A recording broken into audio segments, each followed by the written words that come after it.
Hey guys, welcome to Boxing Squared for boxing news and views from around the internet.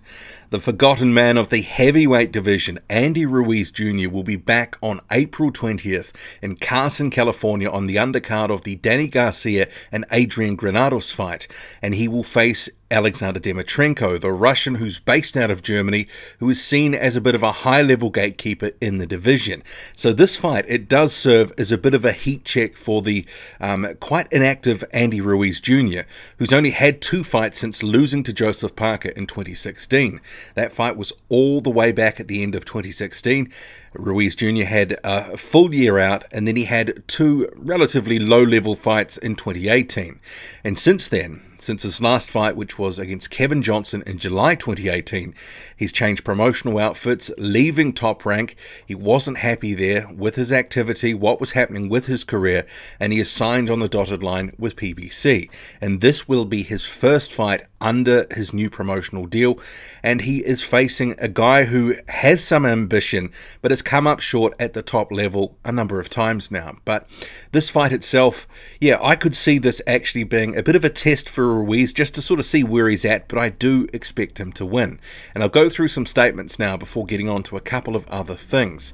So there was a media day just the other day. Andy Ruiz Jr. says, "All the hard work in the gym has been paying off, and I feel prepared for April 20. I'm facing an experienced guy who's tall, but I think my pressure and my speed will make it difficult for him. We've looked at Dimitrenko's past fights and put together a game plan. We're going to stick to it and execute. We're going to attack the body, and I think with my speed and combinations, I'm going to get him out of there. I'm coming back from a layoff, but it's over, and right now my goal is to make a statement and let everybody know that I'm back in action. I'm ready to take one of the spots at the top of the division. There are a lot of big fights that I want, but my mind is totally focused on April 20.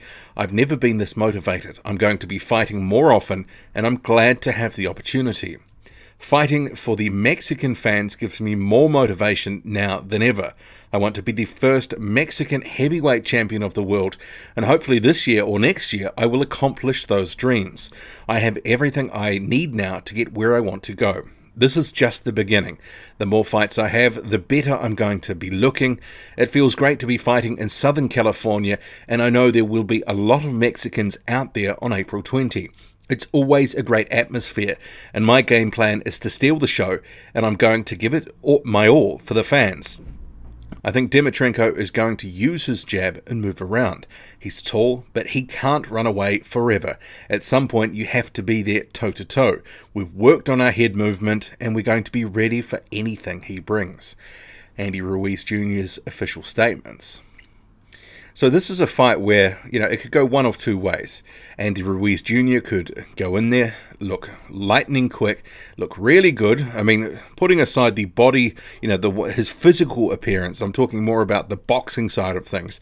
Go in there, show that good hand speed, really take Dimitrenko apart and make a statement.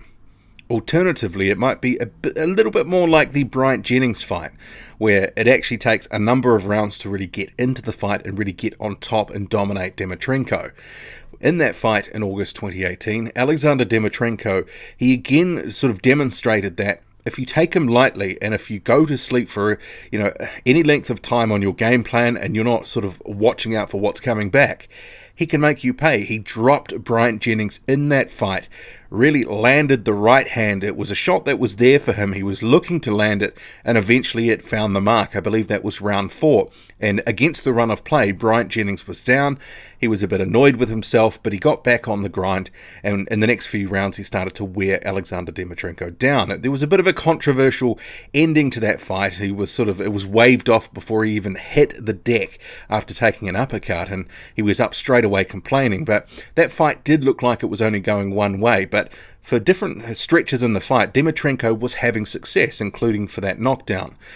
And yeah, so Ruiz is going to have to really watch out for that right hand, because we've seen previously, if someone wants to try to go toe-to-toe with Alexander Dimitrenko, such as Adrian Granados, that can actually end in a world of pain. Adrian Granat was the heavy favourite to beat Dimitrenko relatively easily, but then he ate a right hand and from Dimitrenko, and when those land, it can hurt. And from there, it was all downhill. There was a couple of knockdowns, but the rot set in after he took one flush. In the first round, it ended up being a first-round knockout against, it was a highly touted prospect in Adrian Granat and Alexander Dimitrenko, who often looks, really off balance at times. He can take some, what look to be quite soft shots and do a little chicken dance, that sort of stuff.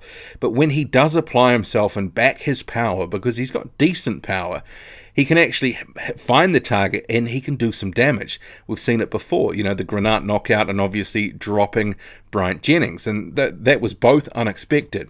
He's one of these guys who, his level is at a certain level, and he's not going to go any further. The losses that he's had have been against the likes of Kubrat Pulev, Joseph Parker, Ruiz Jnr. There is one more. I can't remember what it is. Just a second, I'll have a look at his record.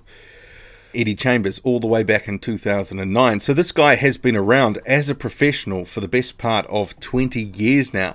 Turned pro all the way back in 2001. So he is 36 years old. Wow, he turned pro really young.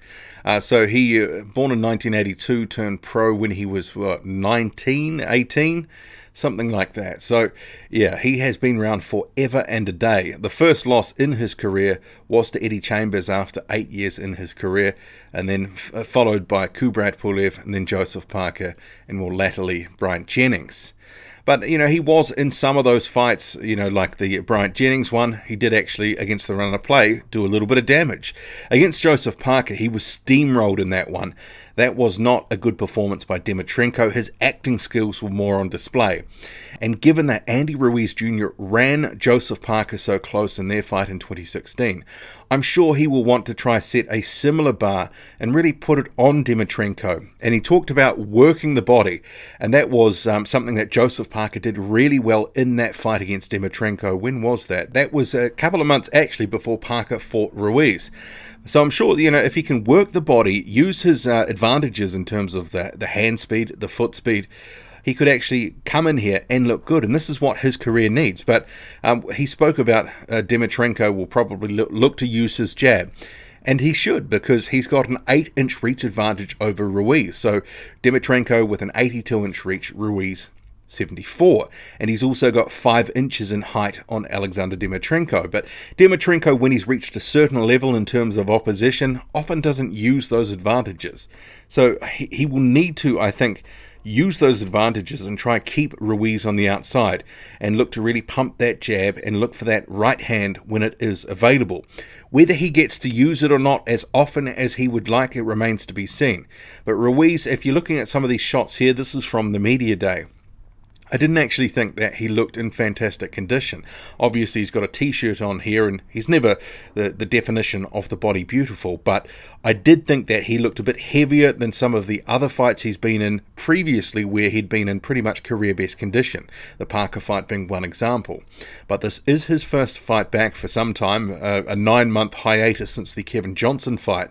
So maybe this is going to be an occasion where he comes in, he's going to sort of get the rounds under his belt, and we can expect a better opponent next time out, and maybe he'll be fitter again in better condition, and maybe he is potentially taking this one as for granted to some degree. I know many people expect Alexander Dimitrenko to come in here and get knocked out, but if he shows some ambition, and he can do that, if he believes he can have some success, who knows what could happen here. And we have seen him have some success before, but I expect Ruiz will get the win here, potentially by stoppage, but otherwise on points. But I think over 10 rounds, he's going to get the better of Dimitrenko 9 times out of 10. But Alexander Dimitrenko, you can't take him too lightly, otherwise he can surprise you. Adrian Granat found that one out the hard way. What do you make of it all? Drop a comment, loud and often. Hit like, hit subscribe, follow me on Twitter, boxing_squared. I'm out.